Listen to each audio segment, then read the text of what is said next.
Hello everyone, and welcome back to the channel. If you've ever felt like life knocked you down so hard that getting back up felt impossible, then today's story is for you. Let me tell you a story. It doesn't begin with success or smiles. It begins with a man cleaning mirrors in a silent, forgotten hotel hallway. His name was James. No one really noticed him. He wore a faded uniform, held a small spray bottle and a cloth. Every day he cleaned mirrors. Same job, same floor, same silence.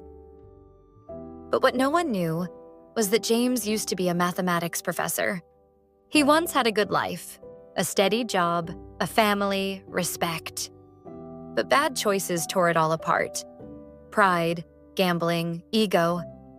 His wife left. His son stopped talking to him. His friends disappeared.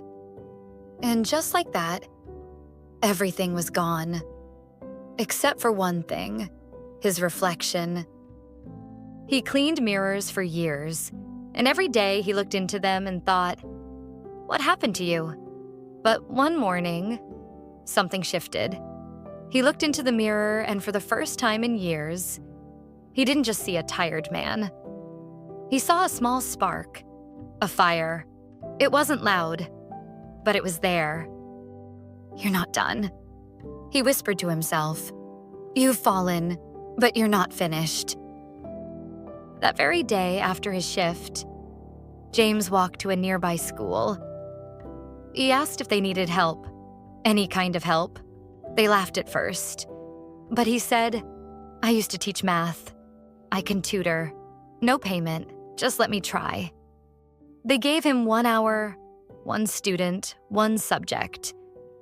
And James showed up. Every single week.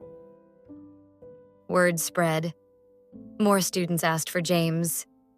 The principal noticed. Soon he was offered a part-time role, then full-time.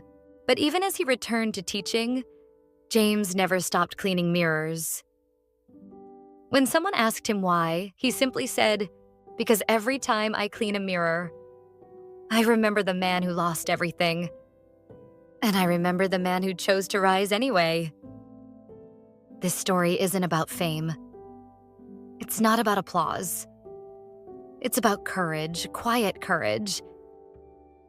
The kind that shows up in empty rooms, in broken hearts, in front of mirrors. This is not how your story ends. Because even if no one believes in you, you still can. And sometimes that's enough to begin again. Thanks for listening to this story. If it made you feel something, share it with someone who needs a little hope today. And don't forget, you're never too far gone to start again. Don't forget to subscribe Jenny English Academy and come back next week for more powerful English stories. See you soon!